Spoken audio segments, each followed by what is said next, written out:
As far as a QB update, I'm going to hit on a few things here. We expect both Andy and Justin out at practice in some capacity today, and we'll update you their status based on their participation as we go from there.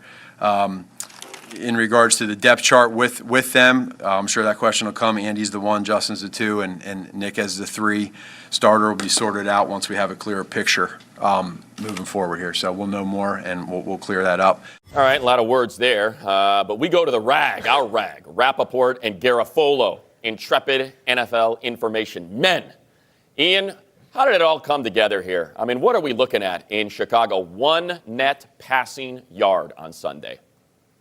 No, we're looking at an understanding of why the Bears have said very clearly that Andy Dalton is the starter when he is healthy. And today's development is an interesting one because Andy Dalton has a bone bruise in his knee. It's a 1 to 3 week injury, which sometimes can mean you miss 1 game. Sometimes, obviously, you can miss more than 1 game.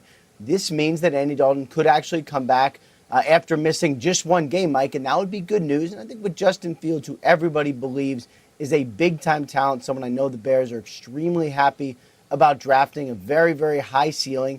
Obviously, it was a struggle last week, and it certainly did seem to solidify why they have maintained that Andy Dalton is the starter when he's healthy. The fact that he could actually be out there and healthy this week is a good sign. And what I would expect at some point, Mike, later in the week when they do have a decision, is if Andy Dalton starts, sprinkle in a little Justin Fields just like they did before. They seemed much more happy with that plan as opposed to last week's plan. Yes, and I think you saw in that game what Matt Nagy and the coaching staff have been talking about. The clock's got to be faster for Justin Fields. Things happen a lot faster at the NFL level, and you've got to make those reads. So in a way, it's a weird situation because in a way, Matt Nagy was vindicated. But in another way, Justin Fields didn't play as well as a lot of folks hoped that he would play. So Nagy walking this thin line of, I told you so, the kid's not ready. But by the same token, you want him to get out at some point this season. You want him to play well, and you want to be able to, in so many words, say, hey, look, we drafted this guy. We can develop him. We can work with him. So, you hope if you're Nagy, if Dalton's healthy and he's the guy, you already named him the starter if he's healthy, and you reiterated again, and today, again. If you can work Fields in and he shows improvement, maybe that's the path to Nagy saying, hey, keep me around as head coach, and I can work with this guy going forward. And I do want to point out a little bit later in the show, Kurt Warner's going to join us because a lot of people taking on Matt Nagy for the game plan and 5-man protections and not any easy cut the field in half rollouts for Justin Fields. So we're going to have Kurt Warner, our Hall of Famer, get into, was it the plan, was it Fields, was it a mixture of both a little bit later. For Richard Sherman and the Buccaneers to partner up, he is now, after signing with that beautiful pen and that beautiful smile, that piece of paper, he is going to be part of the Buccaneers moving forward. How'd this come together? Yeah, he's signing a 1-year deal that was official this morning. But really, when Richard Sherman agreed to get on a plane from Seattle, fly through Chicago, down to Tampa, which doesn't make a lot of sense, but airlines rarely do, and accept a visit from the Tampa Bay Buccaneers, you knew that there was a reason. You knew this deal was getting done, and it took some recruitment. Tom Brady got on the phone and talked to Richard Sherman, the same Tom Brady that was right at the center of this mic when Sherman first became a thing and he was coming on Good Morning Football or NFL AM or whatever it was at the time and talking about, you mad, bro? Brady was at the center of it. Now his teammate. He had interest from other places. I know Seattle was one. He certainly had interest from talk to the 49ers. But the opportunity to join these Super Bowl champs who had some injuries at the position was just too much for Richard Sherman to turn down. Yeah, the same Tom Brady, because he was wearing a different uniform, and that was so long ago. Thank you for clarifying that was the same Tom Brady, Ian. Yes, but Brady, look, in 2 years in Tampa, it's pretty much been what Tom wants, Tom gets. And Tom has wanted Richard Sherman and has been talking to him for a few weeks now about joining forces. It seemed like it actually was going to happen about a week ago, and then it kind of fell through, and then Sherman decided after having further discussions with the Buccaneers, here's where I want to be. Brady wants me. The team wants me. He fits the scheme for Todd Bowles. I asked someone that I trust on this one, someone who actually said Sherman's going to wind up in Tampa. You watch, about 2 weeks ago. And he said, Bowles runs a lot of zone. That's what Sherman is. He's a zone corner. He's taken a lot of heat for that over the course of his career. But that's what he does and what he does well. So they think it's going to be a good fit in Tampa for him. Well, the Tennessee Titans have an injury to not just one of their top receivers, but it seems both of their top receivers. A.J. Brown is out with a hamstring injury, probably out 1 or 2 weeks. We'll keep monitoring that, but that's what it sounds like.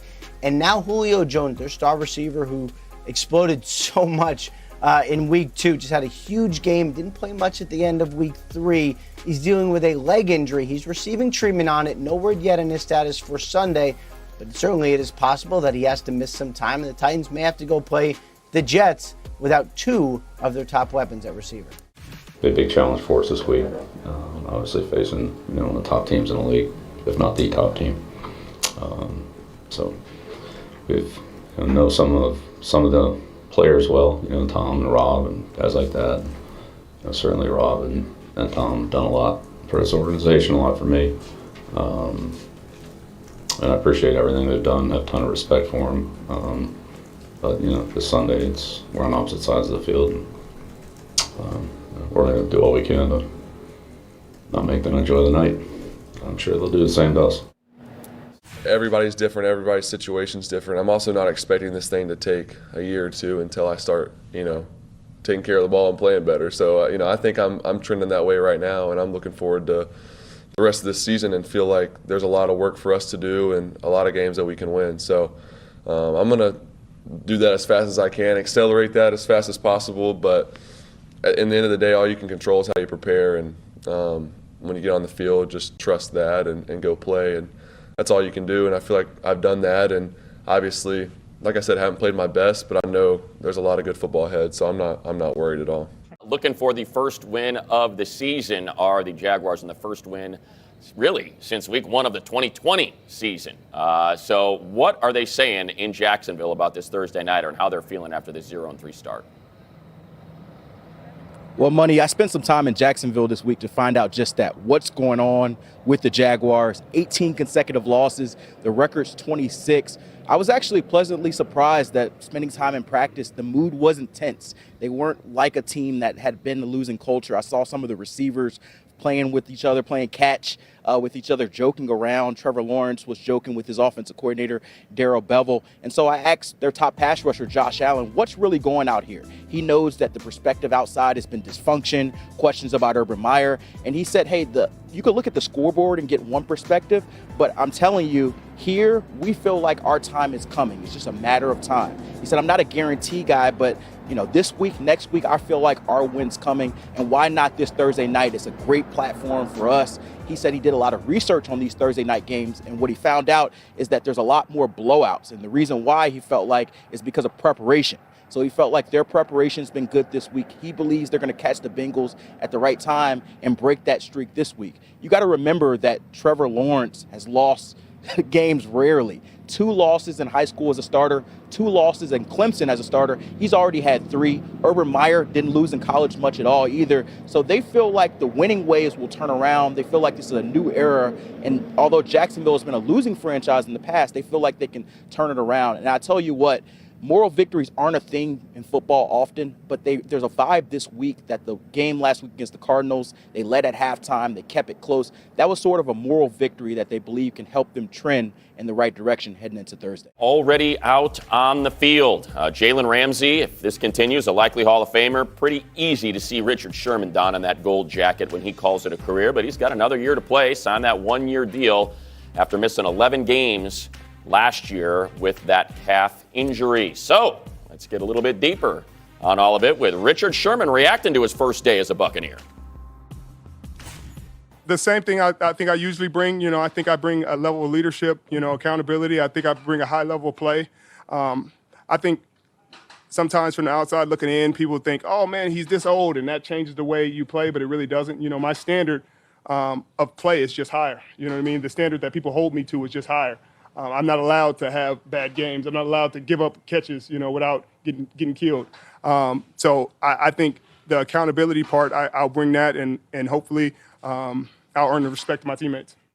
The big thing for Zach, and it goes back to what we talked about earlier, it's the footwork. Taking what he's been doing day in and day out and taking it to the football field on Sunday and trusting his footwork, trusting his eye placement, trusting the progression within the offense. And And that's all encompassing. You know, he's in that regard, he has been improving. And I just got to go show it. And so even though people haven't seen the improvement, we're seeing the improvement for him. Now you just got to go show the world. So we're excited about the direction he's going in, and eventually it's going to pop. First things first, the press box is full, and ticket prices right now on average are going for $1,600. So, I mean, you make that kind of cash, right? You could probably come out here and afford that, no problem. As for Tom Brady, look, I was talking to one Patriot this morning, and he said, look, Tom wants to smash, and those are his words, smash everybody. So why would we be any different? But obviously, there is this extra motivation, I think, that the Patriots understand from Brady's side, because he felt like at the end that he was unwanted by Bill Belichick and the Patriots organization, and that, as his father said last week, that he proved them wrong. Damn right, I think was his words, that he proved them wrong by winning a Super Bowl last year. So at 44 years old, he wants to come in here and show them that he hasn't lost anything on his fastball. And for the Patriots, they're so concerned right now about themselves and what's happening with their own football team and how they've been unable to come up with big plays at various moments here over the first 3 weeks. That really is their true focus, because as they said to Jacoby Myers told us today, he said, look, Coach Belichick told us we're a good team with good players, but we just didn't play well on Sunday. They have to play well on Sunday to have a chance.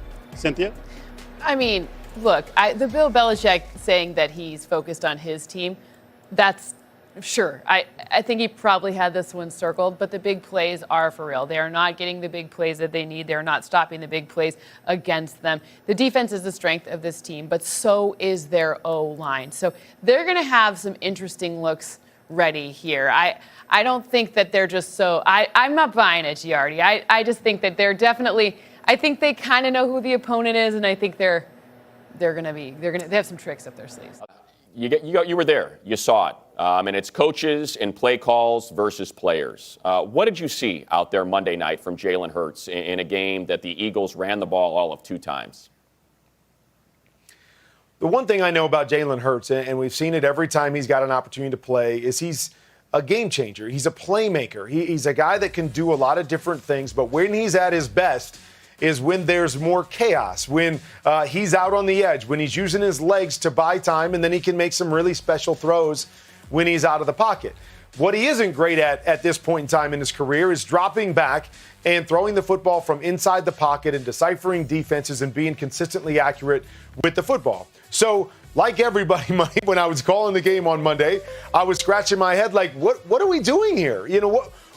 You come into the game and you say, well, the strength of our team has to be the athleticism of our quarterback, the offensive line, even though they've got some guys banged up there, but running the football first and then everything else being complementary. And to go in that game and have him, meaning Jalen Hurts, only hand the ball to running backs 3 times in the game leaves you scratching your head, because to me, bottom line is you're not a great football team. You got to find what you do well, and you've got to do that each and every week. And for whatever reason, they got away from it on Monday night. It was a mess for Justin Fields. You scouted him. You knew what he was at Ohio State coming out.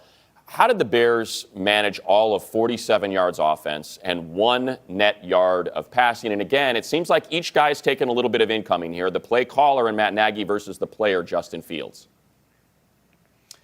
Yeah, I think there's a lot of issues here. And we're going to look at the play caller and the quarterbacks. And we've been scrutinizing that ever since they drafted Justin Fields. But there's a lot of issues with this football team, especially offensively. The offensive line is not great. You look at their playmakers on the outside and you say, okay, which guy out there scares a defense, pushes a defense back to make the game easier on their quarterback? I don't know if they have that guy. And so then you throw a young quarterback in there and you expect him to play a certain way. He's got to get the ball out of his hands. And I just believe Justin Fields is still learning how to process at this level. There were some opportunities in that game, but as I saw all through preseason, there were times that he held the football a long time, and that's what we got in the game. And so, again, you have to look at a couple different things. There's different approaches to playing football. Is that one approach is, hey, let's leave 7 guys in the block and only send 3 guys out on a route, and that will help our quarterback to have more time and have more success. Well, that leaves 7 guys on the defense to cover the 3 that you have going out. Or you take the other approach. We're going to send 5 guys out, and we're going to do a lot of quick stuff, and we're going to get the ball out of our quarterback's hands, and that's how we're going to have success. That was what Matt Nagy chose to do on Sunday. there were some opportunities. Justin Fields didn't take advantage of it. Sometimes it exposed him because of the offensive line. And so we're going to scrutinize everything because it didn't work. But I think there's two schools of thought, and I'm more under the school of thought of 5 guys out, get the ball out of your quarterback's hands, let everybody else make the plays.